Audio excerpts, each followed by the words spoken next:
हर्षित landmark, सपनों का घर जैसा आप चाहते हैं हम बनाते हैं। 1, 2 एवं 3 BHK ready position flats. Call 9827321321।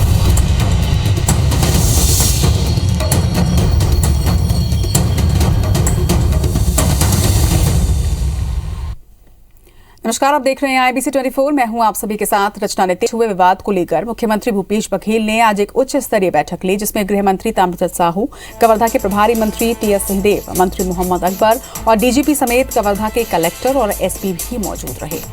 मुख्यमंत्री भूपेश बघेल ने घटना के दोषियों के खिलाफ सख्त कार्रवाई के निर्देश दिए हैं। इसके साथ ही ये भी कहा कि पूरे मामले का जल्द ही खुलासा किया जाएगा। मंत्री मोहम्मद अकबर ने बताया कि कवर्धा की घटना प्रायोजित है, किसी विशेष वर्ग की गिरफ्तारी नहीं हो रही है, बल्कि वीडियो में दिखाई दे रहे लोगों को गिरफ्तार किया गया है।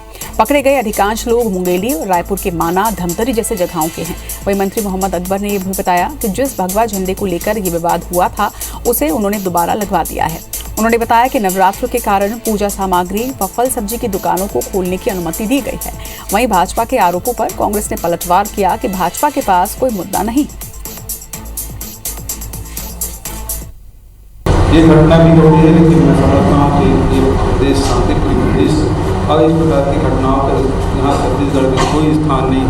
लेकिन जिन लोगों ने किया उसके खिलाफ सख्त कार्रवाई की जाएगी और वो जो सारे तथ्य हैं वो जनता के बीच मीडिया के माध्यम से उजागर होना चाहिए। ADG को मैंने निर्देश कर दिया है।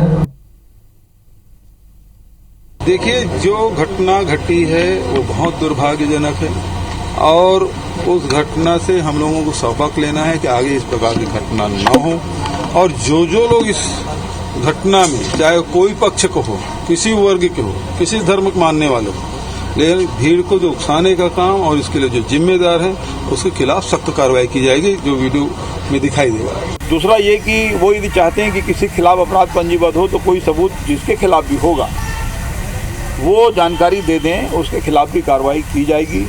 कवर्धा के मामले में बहुत स्पष्ट माननीय मुख्यमंत्री जी का निर्देश है, किसी भी जाति धर्म का हो, किसी भी वर्ग का हो, कड़ी से कड़ी कार्रवाई किया जाना है। कवर्धा में दो पक्षों के विवाद के बाद 4 दिन से कर्फ्यू लगा हुआ है। वहीं आम जनजीवन सामान्य करने के लिए आज सर्व समाज ने शहर में शांति मार्च निकाला। भारत माता चौक से निकला शांति मार्च सभी प्रमुख मार्गों से गुजरा। समाज प्रमुख और कलेक्टर रमेश शर्मा ने लोगों से शहर में शांति बनाए रखने की अपील की। कलेक्टर ने यह भरोसा दिलाया कि सभी दोषियों पर निष्पक्ष कार्रवाई की जाएगी, किसी को भी बख्शा नहीं जाएगा। जिले के सभी जो प्रबुद्ध जन हैं, सभी समाज के जो प्रमुख हैं, उनके द्वारा शहर के वासियों को, जिले के वासियों को ये संदेश दिया जा रहा है कि ये शहर शांति का शहर है, जिला शांति का जिला है। यहाँ इस टाइप के असामाजिक तत्वों के द्वारा जो विधि विरुद्ध कार्य किए जा रहे हैं, इसका कोई जगह नहीं है। हम पूरे नगर में आज संदेश दे रहे हैं कि कवर्धा शहर जो है शांति, चैन और अमन का शहर है और इसका क्षुण्ण बनाए रखने के लिए, इसमें जो विश्वास है उसको बनाए रखने के लिए हम शांति और के साथ पैदल यात्रा कर रहे हैं। कवर्धा मामले को लेकर बीजेपी के प्रतिनिधि मंडल ने राज्यपाल अनुसुईया उइके से मुलाकात की। इस दौरान नेताओं ने राज्यपाल को कवर्धा के हालात और वहां पुलिस की भूमिका से अवगत कराया। राज्यपाल से मुलाकात के बाद पूर्व मुख्यमंत्री रमन सिंह ने बताया कि उन्होंने रिटायर्ड जज से कवर्धा मामले की जांच कराने की मांग की है। उन्होंने कहा कि वो कल खुद कवर्धा जाएंगे और इस मामले में गिरफ्तार किए गए कार्यकर्ताओं से मुलाकात करेंगे। बीजेपी का आरोप है कि राजनीतिक साजिश के तहत बीजेपी कार्यकर्ताओं पर गैर जमानती धाराएं लगाकर गिरफ्तार किया गया है। बीजेपी का यह भी आरोप है कि जिन लोगों ने मारपीट की शुरुआत की, उनके खिलाफ कोई कार्रवाई नहीं हुई है। वहीं नेताओं ने यह आरोप लगाया कि बीजेपी कार्यकर्ताओं को FIR से डराया जा रहा है। प्रतिनिधिमंडल में राजनांदगांव सांसद संतोष पांडे, पूर्व सांसद अभिषेक सिंह और बीजेपी नेता विजय शर्मा भी शामिल रहे।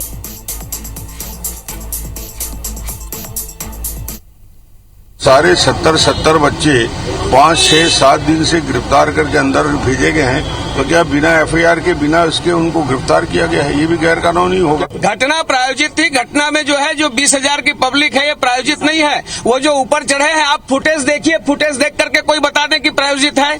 राज्यपाल महोदय से हमने सारी घटनाओं की जानकारी दी। कबीरधाम जिले की परिस्थितियों से हम सबने अवगत कराया कि सरकार चाहे जो भी कर ले, लेकिन कानून सही गलत का फैसला करेगा। सभी प्रमुख लोगों के खिलाफ एफआईआर हुआ है। धारा 140, 147, 149, 353, 295 ये सारी धाराएं गैर जमानती धाराएं सारे भारतीय जनता पार्टी के प्रमुख लोगों के ऊपर लगी हैं। मुख्यमंत्री भूपेश बघेल को कांग्रेस आलाकमान ने एक बार फिर बड़ी जिम्मेदारी दी है। यूपी विधानसभा चुनाव के लिए कांग्रेस का चीफ ऑब्जर्वर बनाए जाने के बाद सीएम भूपेश बघेल को हिमाचल प्रदेश में हो रहे उपचुनाव के लिए स्टार प्रचारक बनाया गया है। हिमाचल प्रदेश की मंडी सीट पर लोकसभा चुनाव और 3 विधानसभा सीटों अर्की, फतेहपुर और जुब्बल कोटखाई में 30 अक्टूबर को चुनाव होने हैं। स्टार प्रचारक बनाए जाने पर सीएम भूपेश बघेल ने कहा कि पार्टी ने जो जिम्मेदारी दी है उसका निर्वहन करेंगे। इसके पहले भी जो जिम्मेदारी मिली उस पर मैंने काम किया।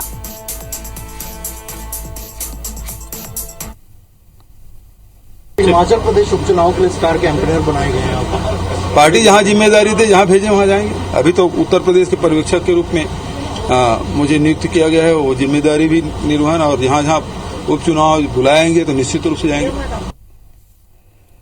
राज्यसभा सदस्य और दिल्ली कांग्रेस के प्रभारी शक्ति सिंह गोहिल ने किसान, विदेश नीति और महंगाई जैसे अन्य मुद्दों को लेकर केंद्र सरकार की जमकर आलोचना की। रायपुर दौरे पर आए शक्ति सिंह ने राजीव भवन में प्रेस कॉन्फ्रेंस की। इस दौरान मुख्यमंत्री भूपेश बघेल और कैबिनेट मंत्री रविंद्र चौबे भी मौजूद रहे। शक्ति सिंह गोहिल ने यह आरोप लगाया कि प्रधानमंत्री नरेंद्र मोदी सरकार की सोच किसान विरोधी है, जिसके कारण किसान बर्बाद हो रहे हैं। वहीं सरकार में चंद पूंजीपति ही मालामाल हो रहे हैं। उन्होंने आरोप ये भी लगाया कि मोदी करोड़ों से कम खाता नहीं और मेहनत करने वालों को रोटी खाने देता नहीं। उन्होंने कहा कि चौकीदार सो रहा है या फिर भागीदार है, ये बताएं। शक्ति सिंह गोहिल ने कहा कि जम्मू कश्मीर में आज भी शांति बहाल नहीं हुआ है। वहीं कांग्रेस छोड़ने वाले नेताओं को लेकर उन्होंने कहा कि तूफान आता है तो कुछ लोग कूद जाते हैं।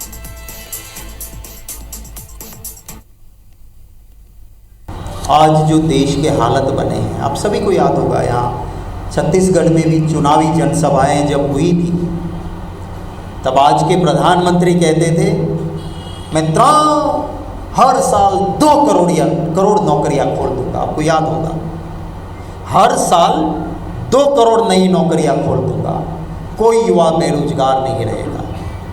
हालत क्या हो गई?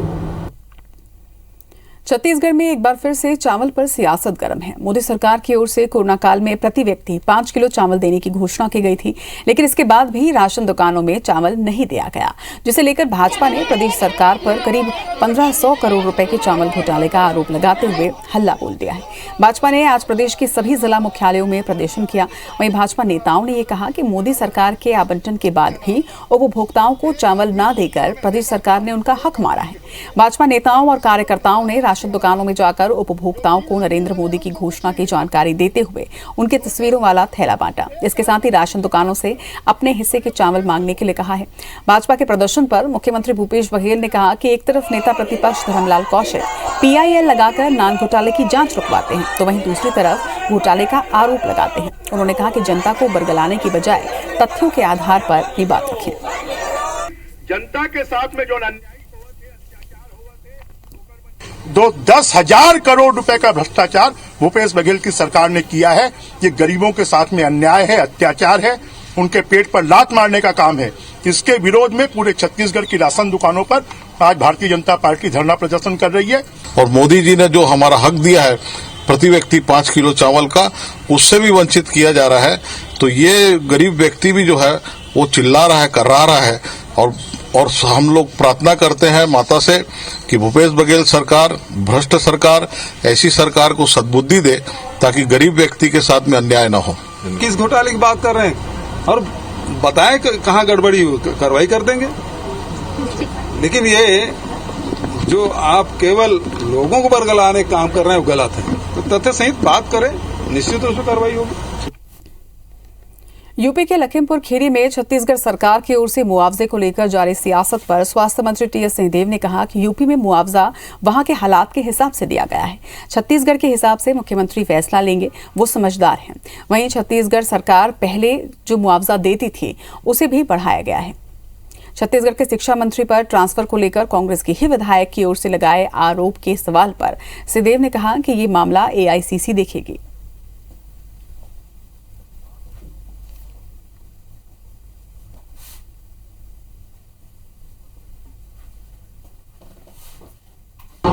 कोई भी घटनाएं होती हैं जो सामान्य से हटके होती हैं तो हम लोग अपने प्रभारी एआईसीसी के जो रहते हैं उनको हम लोग अवगत कराते हैं। बीजेपी कह रही है कि छत्तीसगढ़ नहीं दिख रहा, उत्तर प्रदेश में आगे ऐलान कर रहा है। वहाँ की परिस्थिति के अनुसार उन्होंने वहाँ निर्णय लिया।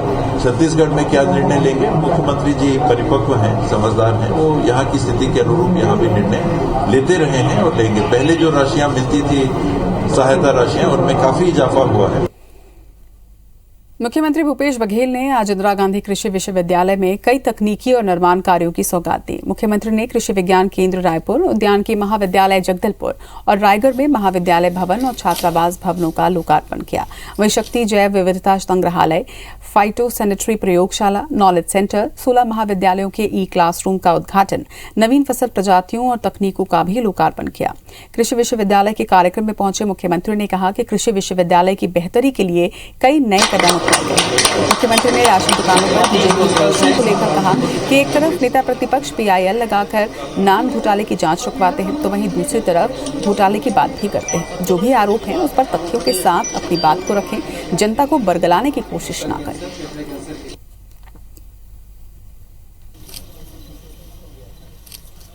बहुत सारी जो धान की नई किस्में हैं, मक्के की किस्में हैं और चिरपोटी हम लोग बोलते हैं, उसके भी नए बीज का आज लोकार्पण हुआ है और बहुत सारी योजनाएं यहाँ आज शुरुआत की गई है। इसके लिए कृषि मंत्री जी को, विश्वविद्यालय परिवार को बहुत बहुत बधाई और शुभकामनाएं। रुक करेंगे खबरों का। राजनांदगांव फास्ट ट्रैक कोर्ट ने 1 महीने के भीतर मासूम बच्चियों के साथ दरिंदगी करने वाले 2 अपराधियों को सजाए मौत दी है। बीते 13 सितंबर को फास्ट ट्रैक कोर्ट ने एक अपराधी को सजा सुनाई थी, तो वहीं एक दूसरे मामले में आज दूसरे अपराधी को मौत की सजा दी गई। ये घटना सोमनी इलाके में घटी थी, जहां एक 7 साल की मासूम बच्ची को उसके मामा का दोस्त जसगीत सुनाने के बहाने साथ लेकर गया और फिर दुराचार और उसके बाद हत्या की घटना को अंजाम दिया। कोरोना संक्रमण काल के बावजूद फास्ट ट्रैक कोर्ट में जल्द से जल्द सुनवाई की जा रही है। गंभीर अपराध को देखते हुए अपराधियों को उसकी सजा दी जा रही है।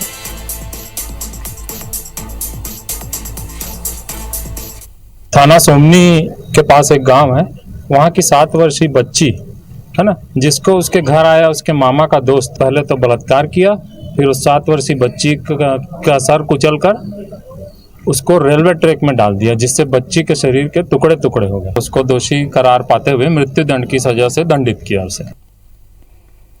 रायपुर में इलाज में देरी के चलते एक प्रसूता के 3 में से 2 जुड़वा नवजात बच्चों की मौत हो गई, जबकि एक बच्चा गंभीर हालत में जिला अस्पताल के पीडियाट्रिक सेंटर में भर्ती करवाया गया है। बच्चों के पिता का कहना है कि एक बच्चे का जन्म घर में हुआ, जिसके बाद वो पत्नी को लेकर सामुदायिक स्वास्थ्य केंद्र पहुंचे, जहां बच्चे के पेट में फंसने की बात कहकर जिला अस्पताल ले जाने के लिए कहा गया। जिला अस्पताल में इलाज के लिए घंटों तक इंतजार करना पड़ा। मीडिया के दखल के बाद इलाज शुरू हुआ, लेकिन तब तक काफी देर हो चुकी थी। वहीं ऑपरेशन के बाद पेट में फंसे 2 बच्चों को मृत घोषित कर दिया गया। बच्चों के पिता से बातचीत की संवाददाता संदीप शुक्ला ने। राज्य में स्वास्थ्य व्यवस्था की बलि चढ़ने वाले गरीबों की आपको लगातार हम खबर दिखाते रहते हैं, लेकिन आज आपको ऐसी खबर दिखाएंगे जिससे आपकी आत्मा कांप जाएगी। उससे ज़्यादा खून खौल उठेगा प्रशासन की जो व्यवस्था है, स्वास्थ्य व्यवस्था। और राजधानी रायपुर की हम बात कर रहे हैं। आप देख रहे हैं सामने जो युवक खड़ा है, उनके पास जो गोद में लिए हुए 2 बच्चे हैं जिनकी मौत हो गई है इलाज में लापरवाही के कारण। 3 बच्चे हुए इनकी पत्नी को। इनसे ही पूछेंगे क्या हुआ था आपके साथ, कैसे हुआ, सब कुछ बताएं। वहाँ पर सर 3 बजे से आके खड़े हुए, वहाँ पर हॉस्पिटल अंदर लेके गए। पहले तो बताएं कि पहला बच्चा कहाँ हुआ, आप बताएंगे। पहला बच्चा घर पे हो गया था, तो उसको ऑटो से लेके फिर जिला सामुदायिक स्वास्थ्य केंद्र उरला में लेके गए। वहाँ पर पहुँचने के बाद 15-20 मिनट रखने के बाद बोले इसको सरकारी जिला सहकारी अस्पताल में ले जाओ बोल के पंडरी में। तो वहाँ पर लेके आने के बाद वहाँ जैसे लेके गए तो वहाँ पर्ची बना के दिए। तो एम्बुलेंस मिली थे आपको? नहीं, एम्बुलेंस नहीं था सर, ऑटो में लेके गया था।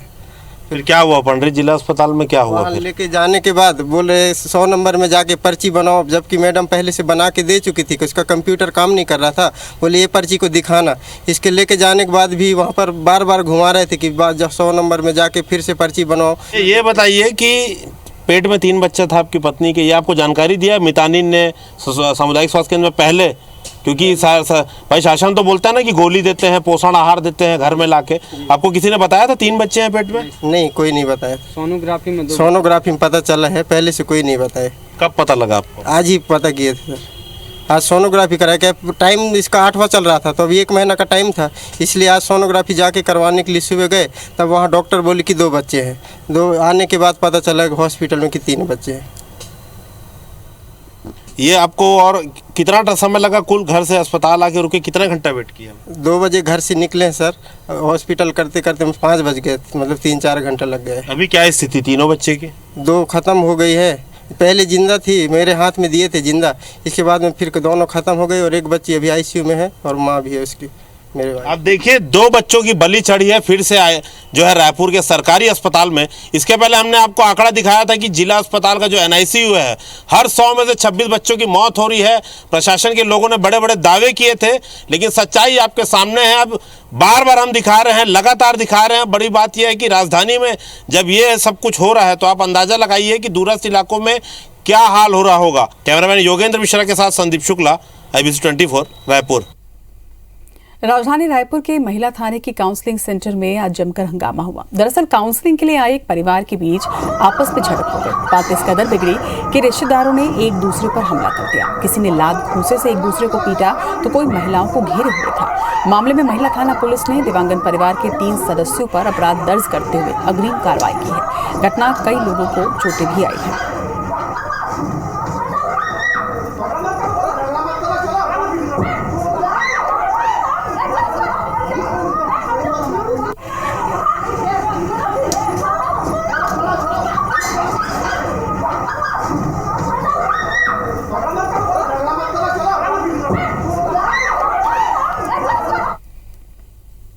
छत्तीसगढ़ के मुख्यमंत्री भूपेश बघेल आज लगातार दूसरे दिन चंदखुरी पहुंचे। माता कौशल्या के दर्शन के बाद वो सांस्कृतिक कार्यक्रम में शामिल हुए।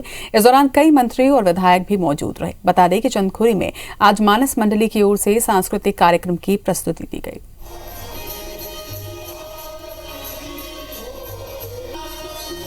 तो 7 अक्टूबर से सांस्कृतिक कार्यक्रमों का आयोजन चंदखुरी कौशल्या माता धाम में शुरू हुआ है और आज इस सांस्कृतिक कार्यक्रमों का दूसरा दिन, जहां पर आज मानस मंडली ने सांस्कृतिक प्रस्तुति आज दी है। सीएम के साथ साथ आज कई विधायक भी यहां पर मौजूद रहे। आपको बता दें कि नवरात्रों के पहले दिन कल ही राम वनगमन परिपथ का शुभारंभ हुआ है और इस उपलक्ष्य पर 3 दिनों तक यहां पर सांस्कृतिक कार्यक्रमों का आयोजन किया जा रहा है। आज सीएम भूपेश बघेल कौशल्या माता धाम में एक बार फिर से पहुंचे। सांस्कृतिक कार्यक्रमों का आज दूसरा दिन और आज दूसरे दिन वहां पर पहुंचकर सीएम भूपेश बघेल ने कौशल्या माता की आरती की और उनके साथ ही कई विधायक और नेतागण मौजूद रहे।